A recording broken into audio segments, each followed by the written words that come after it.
Hi, I'm Andy Rosenkrantz, the editor-in-chief of AJR, and I'm here today with Dr. Stefan Klein, an associate professor of medical image analysis in Rotterdam, the Netherlands, and he'll be discussing with us today his recently published AJR article on automated adipose tissue segmentation in adolescents.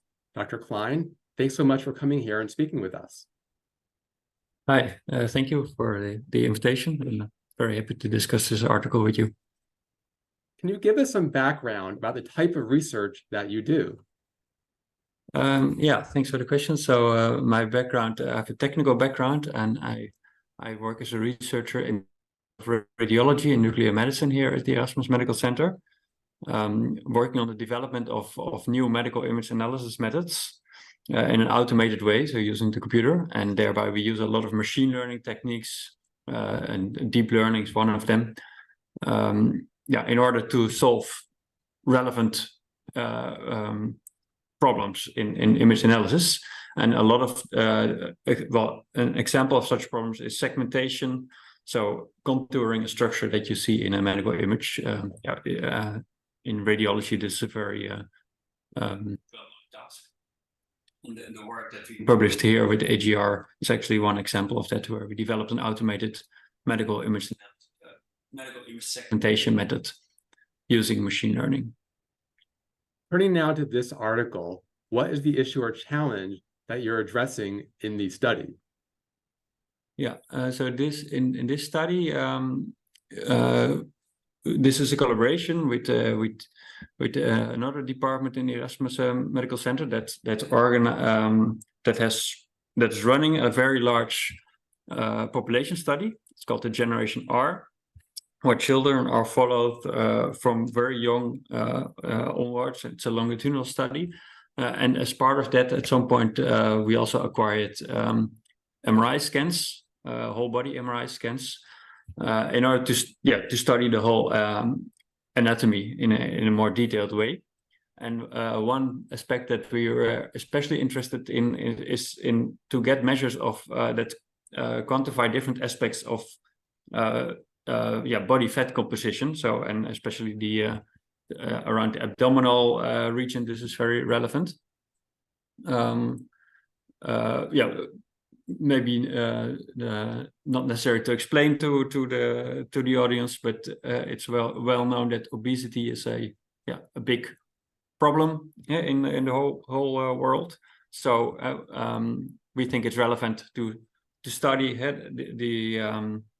that in more detail in a large population already at a younger age, to study what is the effect of obesity on different factors like cardiac health, metabolomic factors, etc. But to do that, we need quantitative measures that describe the body composition. So in this work, we developed a method to automatically segment the fat in the abdominal region and distinguish between the visceral fat and the subcutaneous fat, because it has been shown that in the literature, that at least in adults, that can make, that's a relevant difference to take into account in this kind of studies. But there were no methods in the literature to automatically segment these two types of fat in images of children or adolescents. So that's really the aim that we try to address in this work, to develop a method that can do that reliably. Where we have trust that the method is also accurate. So how old were the children in the study? 13.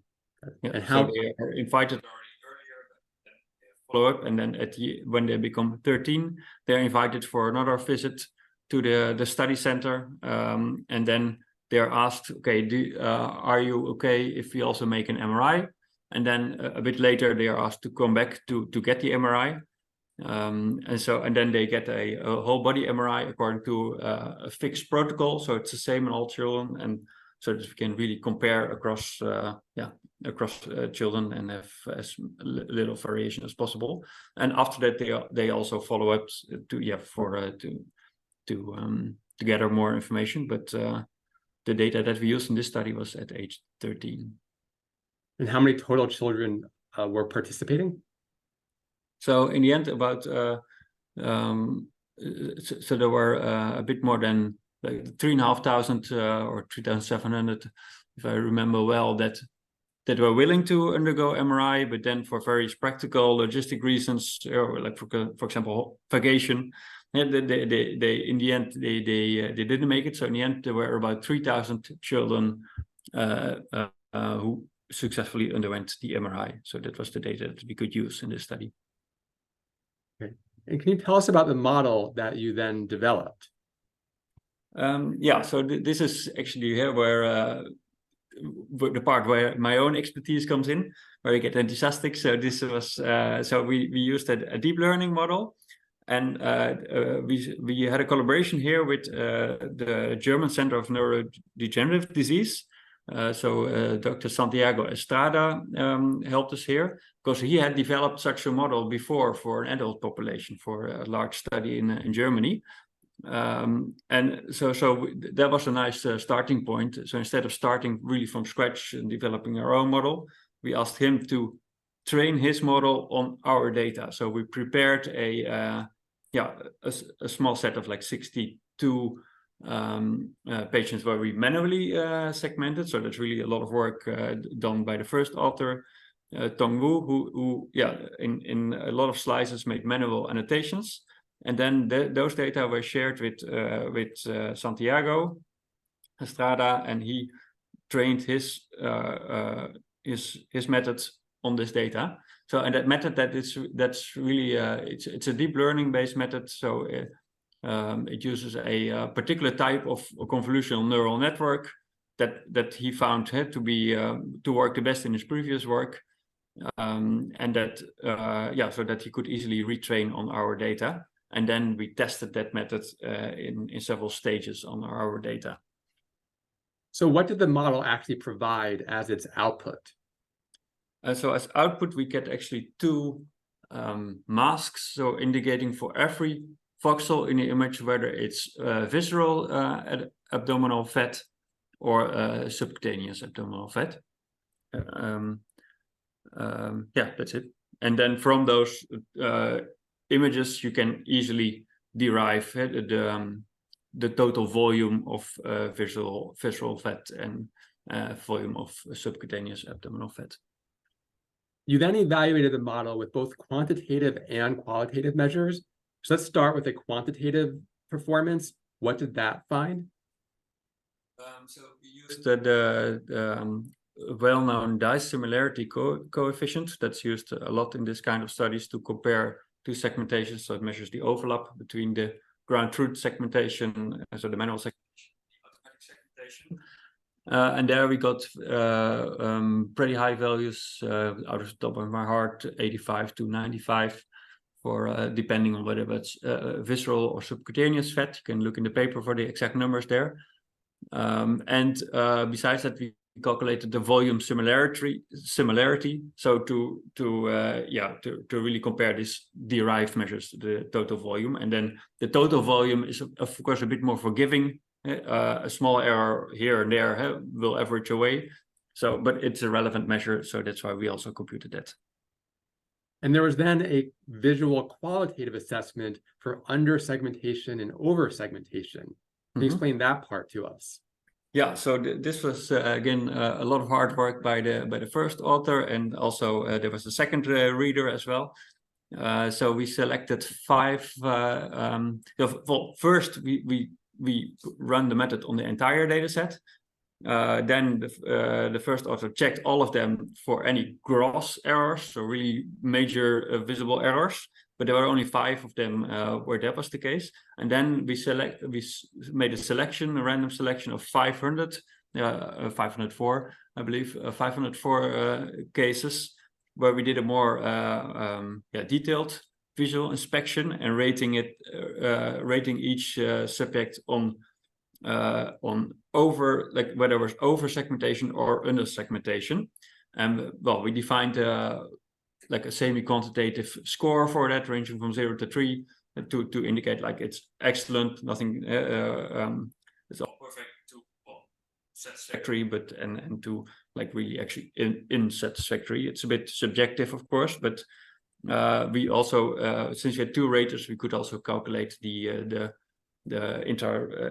inter-rater variability, so that gave confidence that these scores were reliable, and that indicated a very nice like in 95 to 99% of the cases the maximum score was given, and I think that's really in line with what you see if you go through the results, that the results are in general really reliable.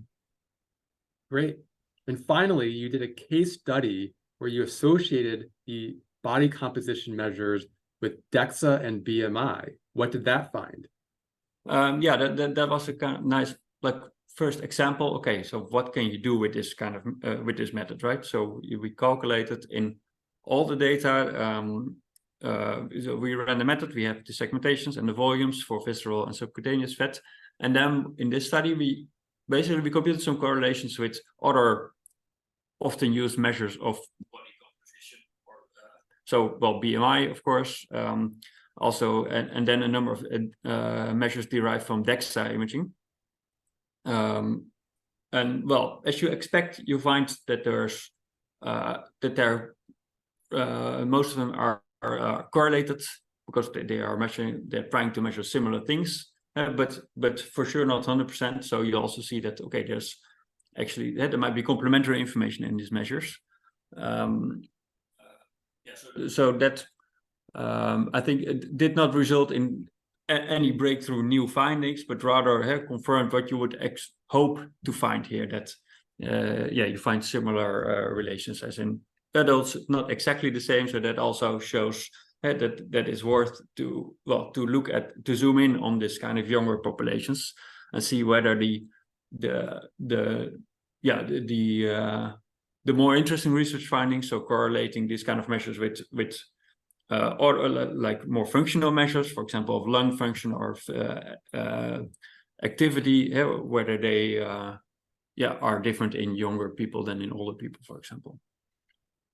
So you're kind of already answering this next question, but how do you see this model being used by future investigators? So indeed, that was actually indeed maybe a bridge to this question. And this is where we start. How we started to do this research. The real aim is to do association studies with so quantitative body composition measures on the one hand, so the measures we just proposed, to measures like lung function in children, amount of screen time that they're watching TV, for example, so or other measures of activity. And to see whether these are correlated to each other first in a cross-sectional way, and then in a longitudinal setting, see if actually they are if there are some causal relations that we could find here, or that we could draw stronger conclusions on the effect of the amount of sports you do on body composition. So that will give really important insights. I think that will help in the whole understanding of health and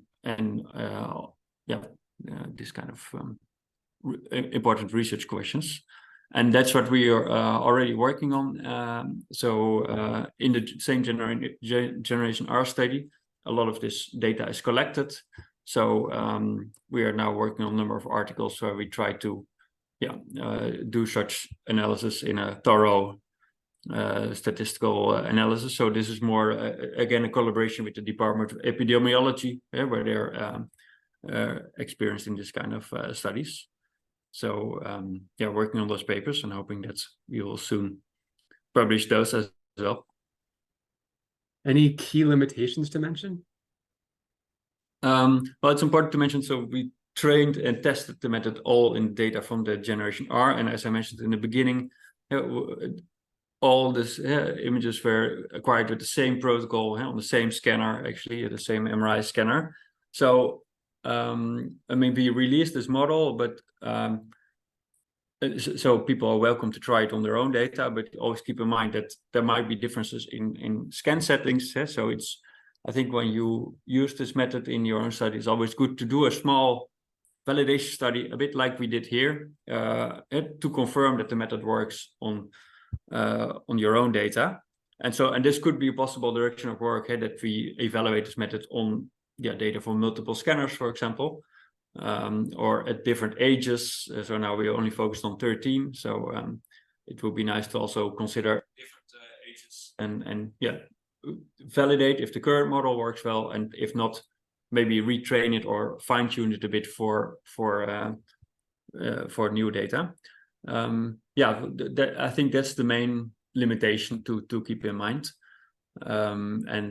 Second, I think really the important next step is this future work that I just discussed. So to really use these measures and in order to do interesting research on body composition in relation to other factors in this population. Any final takeaway for our listeners? Well, so if you zoom out, I think the study nicely shows the power of this kind of automated machine learning based methods for segmentation, because it was a nice example that the method was before shown to be successful on adults, and actually with a bit of modification and retraining, it also works on this data. So there's a big promise, but at the same time, it also shows, it did not work out of the box right away optimally. So it shows also that it's really important to always do a thorough validation, and make yourself confident that the method works on your own data. So that maybe is the most important take-home message. Dr. Klein, I really appreciate your coming here and sharing your insights with us. Thanks a lot. It was a pleasure to have